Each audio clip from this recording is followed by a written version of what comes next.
It's basically Glenn and I will do the interviewing. Yeah. I think everyone else is ripping them off. I'm sure he ain't getting nothing.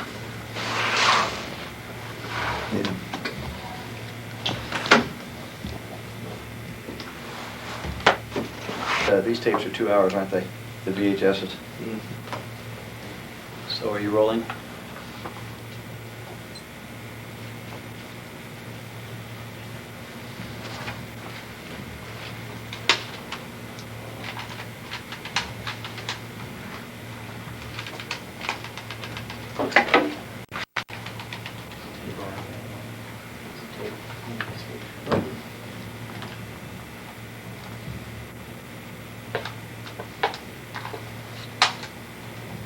See, I thought if you put a chair, you could get up and check if you wanted to sit down and relax.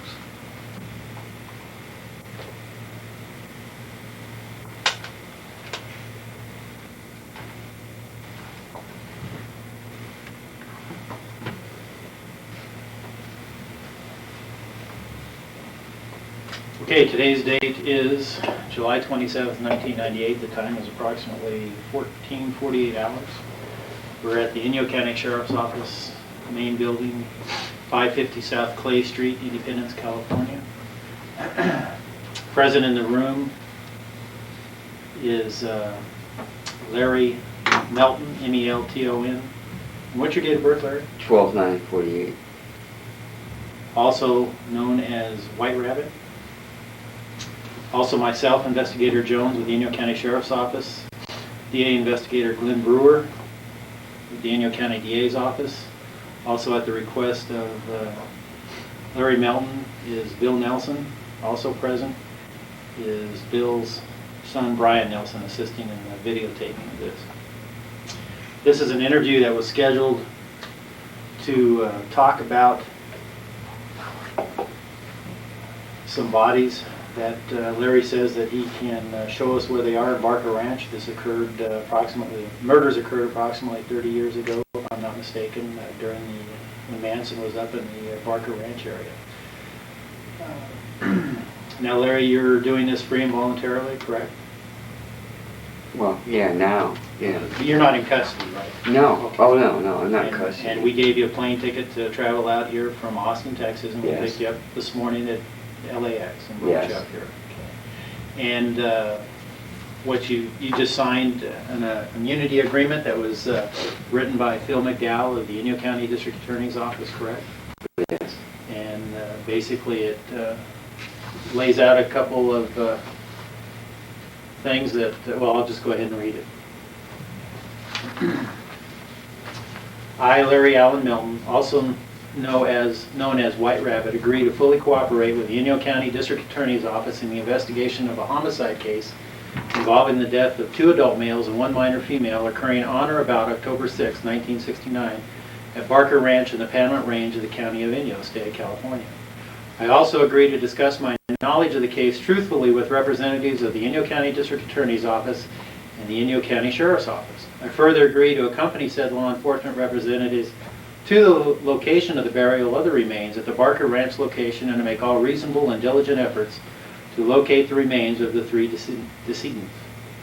I acknowledge I am not currently charged with or pending any other charges of violation of California criminal law, and I am therefore not currently represented by legal counsel of my own free will and choice, and I understand that at any time I may choose to seek legal representation on this or any other matter. I understand that my only obligation under this agreement is to truthfully answer questions about my involvement in and the knowledge of the above case, regardless of who asks such questions in the course of the investigation, and in the event of a criminal trial, to be available to testify and to testify truthfully in the course of such criminal proceedings. In exchange for my cooperation, the district attorney will not use any statements I make against me either as direct evidence of a crime or as the source of such evidence, and will not bring charges against me for any criminal act that I may have committed in relation to the above described homicide. I understand that before answering any questions which may tend to incriminate me, I am entitled to formal immunity as provided by Penal Code Section 1324 for both transactional and use immunity. I also understand that the District Attorney's Office would be required to grant me immunity pursuant to the law if I so requested. However, I am agreeing to accept this written immunity agreement, and I understand that this immunity agreement is neither more nor less binding as a formal grant of immunity by the courts. I further understand that as provided by Penal Code Section 1324, even though I have been granted this immunity, I may nevertheless be prosecuted for any perjury committed in answering questions under oath. All parties to this agreement acknowledge by their signature they have read this agreement, understand its terms, and what it is set forth above is the complete agreement for immunity between Larry Allen Melton and the Inyo County District Attorney's Office. It was signed by Philip W. McDowell, District Attorney for the County of Inyo on July 24th, 1998. Okay, and you've read that. And now you've also signed it? Okay.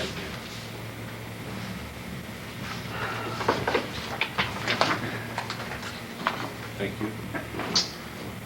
Well, let's go ahead and start. Why don't you go ahead and start just by telling us when you became involved in the Manson family and just some of the background that you things that you've been with in the Manson family, have done anything, or just a background, general background. Used to live on Haight Street at a place called 532 Clayton, which is like 2 doors over from the Haight Free Clinic. And this is where? 67. I'm sorry. What city is this in? San Francisco. Okay.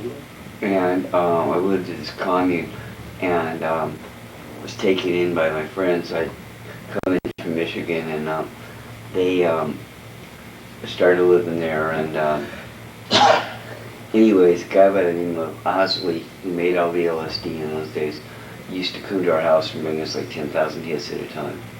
So we used to like have people come up from all over the place to buy LSD from us. And when Charlie got out of jail, he used to come by our house all the time to buy acid.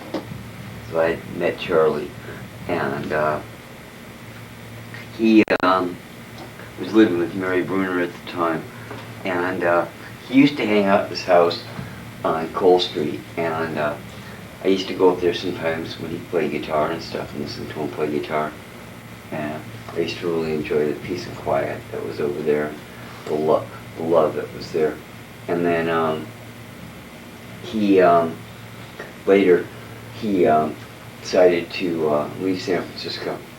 And when he left, He being Charlie. yeah, he had Sadie and some other people with him, and he when he left, a lady by the name of Cass that he knew had given him, this black bus, and they went on the road. And Charlie had come by my house and he goes, "Do you want to go on the road with us?" But I was involved in my commune and I didn't want to leave. And I said no. And I stayed. And then by March 68, it got really bad in San Francisco. The Hells Angels had come in with methamphetamine and coke and heroin, and Haight-Ashbury just totally was destroyed by the Hells Angels. They just totally messed over a lot of kids, and I got tired of it, and I decided to go to LA because the Diggers were doing stuff up there.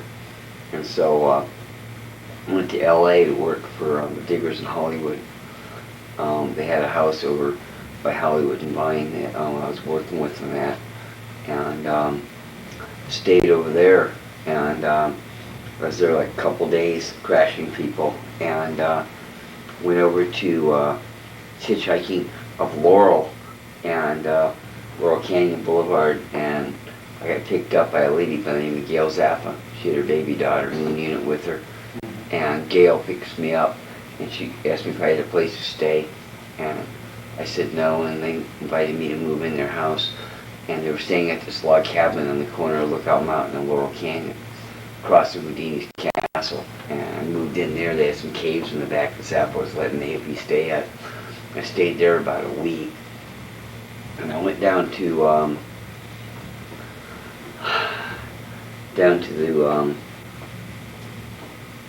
the Strip to see the Doors, the Whiskey. Which strip are we talking about? Sunset. Sunset. And So, while I was down there, I saw the black bus, and these 3 girls called me over. There was a bunch of hippies being fed. They were feeding the hippies down there. And they called me over and they go, White Rabbit, we want to talk to you.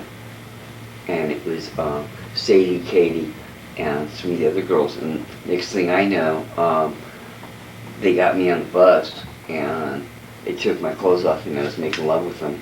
And the next thing I knew, it was like Sadie was like cooing in my ear, hey Rabbit, you want to come back with us to the spiral staircase and see Charlie? And I go, yeah Sadie, I do. And went over there and we got up there and then Charlie was playing guitar and Sadie looks up at Charlie when he finishes his song and all the peace and love that was there. And then he goes, Rabbit, do you still good friends with Osley? And I go, yeah.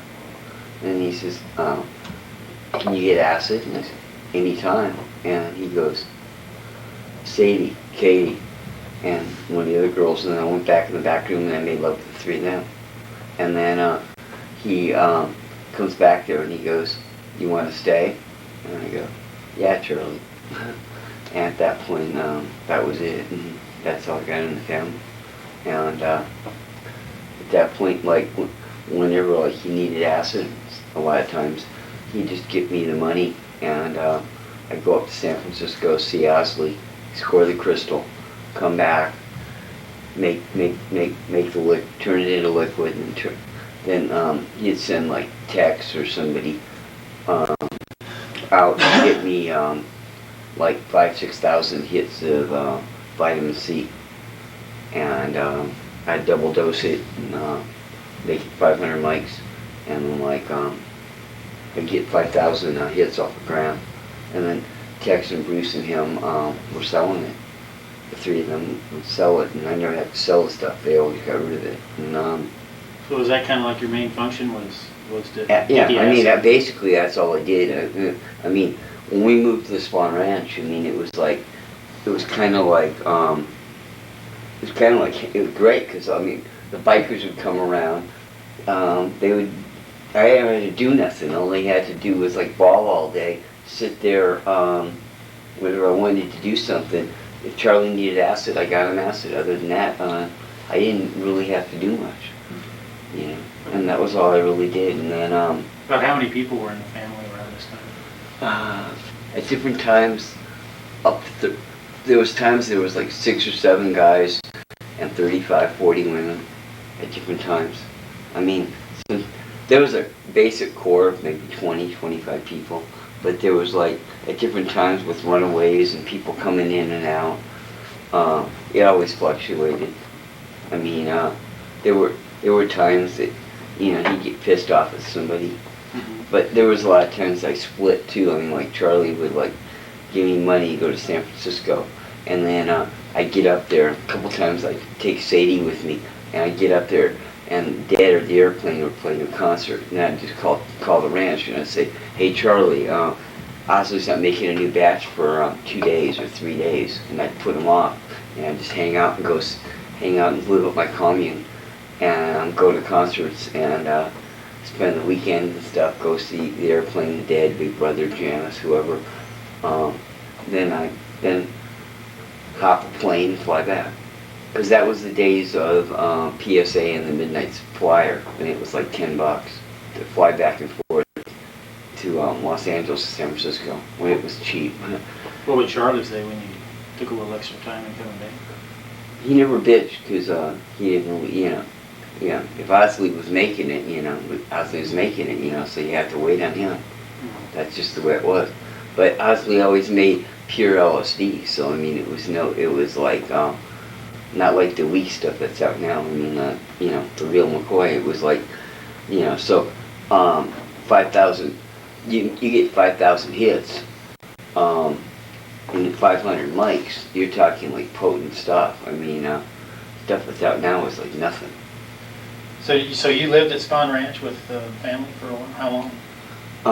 On and off since '68, March '68, and up until and I was on and off connected with Sandy and them up and through 75 when she made her attempt on Ford. That was pretty much the kicker in 75. That was the third time like I bailed on her, on the family, and the third time was the last time. Okay. Run the third time by me again. What happened? It was in 75, you said? Yeah, 75. What And was then at that point I went underground. And that was, what did Sandy do at that time, or Squeak? Or? Well, Squeaky tried to assassinate Ford. So that's what we're, okay, so it's the time that the assassination occurred. Yeah, that was about the time that I totally broke it off with the family and I went underground. Okay. And I hid out for about 20 some years till like 93. And at that point, like, it just kind of dawned on me that Clem wasn't going to show up one day with a shotgun, or little Patty or somebody was going to come up and just blow my brains out, and it was safe to come back out again. So I went to Grateful Dead show, and then I went to some other places, and people saw me again. I went to the Rainbow Gathering, and people saw me, and they go, "White Rabbit, where have you been the last 22 years?" And I go, "Hiding from Manson." And by then I figured out Squeaky was full of shit, and that the People's Retribution Army was just in her and Sandy's imagination, that there was no army of that was out there gonna kill people, and that it was all bullshit, and it was safe to walk the streets again. Mm-hmm. That I didn't have to be in fear of the family, because when I bailed on Sandy the last time, that was the point that the FBI, I was living in a commune in Tennessee called the Farm, and the FBI had come by, and they did a raid on Sandy's place, Sandy Squeaky's house in Sacramento, and they had a list of people they found that the family was going to kill because they had angered the family, and I was on kind of like their shit list. So when I didn't show up in Sacramento and I didn't come down there, that was like the third time, and the third time was like the charm, I guess, and they had me on their death list, and I decided to go underground. But I figured by 93 it was like totally safe, and I went back to being White Rabbit again, and I started traveling around the country and just doing stuff, and then 94 I ended up back, I made it to Austin for the first time, and stayed in Austin, and then I left Austin, went to New Mexico, and went to back to California where I've been living, and up in Guerneville, 50 miles north of San Francisco, and I hooked up again with the Manson family at that point. When was that? What years were you talking about? 95. When you say you were hooked up with the Manson family, who were the other family members?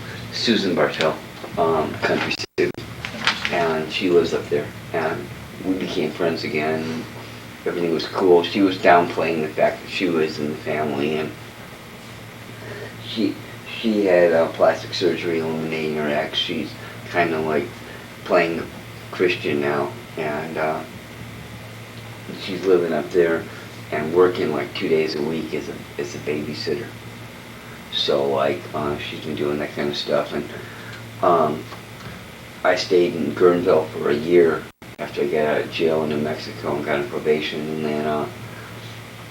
then I left and came back to Austin, and stayed in Austin for a while, and then I left Austin a second time, went back to California, ended up in Michigan, went back to Guerneville, then ended up in Michigan for 5 months, or 4 months, and then in January I ended up in Austin a little over a year ago, yeah, a year and a few months, and so I spent January, February, and March, April and May in Austin.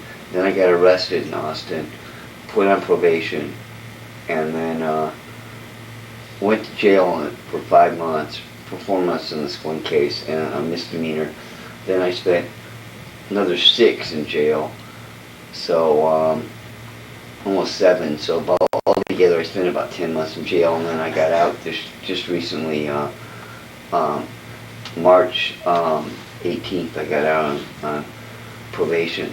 So I was in jail from January all the way through actually I was in jail from March to May 18th to till March. So I did about 10 months, almost a year. Okay. Was it pretty consistent with all the family members to have the X tattooed on the forehead? You said? Yeah. Okay. You had said that obviously that you have an X right now on your forehead. And when did you put that on? Just after I got back out of jail. Had you had one prior to that? At one time, and I got rid of it. Was it tattooed also? Yeah. I didn't do it the way the girls did it. The girls all did it. When the girls did it, they had it done over. See, what the girls did was they took bobby pins and they just used lighters and then just boom, boom. And I was a little chicken shit to do that one, so I just kind of like when I did it the first time, I just kind of used felt pins and stuff. And then after that, then later when I got out of jail just recently, I went over and a friend of mine did it for me. What was the reason? I got out of jail and I was getting harassed by the police, and they thought I was recruiting for Squeaky and Sandy, and then it was the reason I was in Austin was because I was gonna bring in new recruits to the family. That was their thing, and I just felt like they were harassing me after I got out of jail just recently, and so I figured to say, hey, they want the Manson family, they got the Manson family. And I went back on the street, started doing my zine, started playing Charlie songs in the street, and just kind of like saying, okay, you want it, you got it. And a funny thing happened. I started doing that, and they left me alone. They stopped harassing me. All of a sudden, the cops, they weren't the same cars that were coming up and down the block every 5 minutes. It was like, they just totally left me alone. And they didn't follow me. They weren't following me. They weren't harassing me. They just let me do my time and just get it over with. Well, let's back up a few years. Okay. When the family was living at Spahn Ranch, obviously they were raided by LA Sheriff, I guess. August 16th. August 16th. Were you there then? I was there, but I didn't get arrested. Well, not everybody got arrested. We were back hidden by the waterfall. Okay. And there was people like hiding, and there was like maybe 10, 11 people that never got popped. There was some runaways that were back there too that were like never arrested either. Any specific names? The ones that you say never got popped? Any reasons? No. Do you remember any specific names or actual people that were there? No, there was. A lot of these runaways were like 2 or 3 days, 4 or 5 days. They'd stay a week and they bail. Okay, so besides yourself, were you saying most of the other ones were runaways or no? Yeah, there was, and there was a few other people, but it was mostly all it was like 99% runaways. There were just a few of us that were just, hiding, that were there. There was just people in and out. That were just kind of doing things. So you were never contacted by any law enforcement, whether, just even to jot your name down or anything else at Spahn Ranch?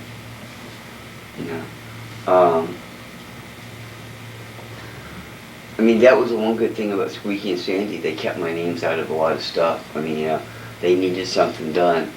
They needed acid. I was always there to get it for them. Right. And I just kind of like stayed in the background. I tried to stay as anonymous as I could. And it was cool because I was able to do it. Years later, I regretted it because they were. Sandy and Squeaky were media hounds. They were getting their faces and everything. And obviously they weren't getting money for it or anything, but later when Saunders was doing his book and all these other people started wanting to get interviews, I started getting paid for it. All of a sudden, Squeaky's getting pissed off and Sandy's getting pissed off because nobody gave a crap about them.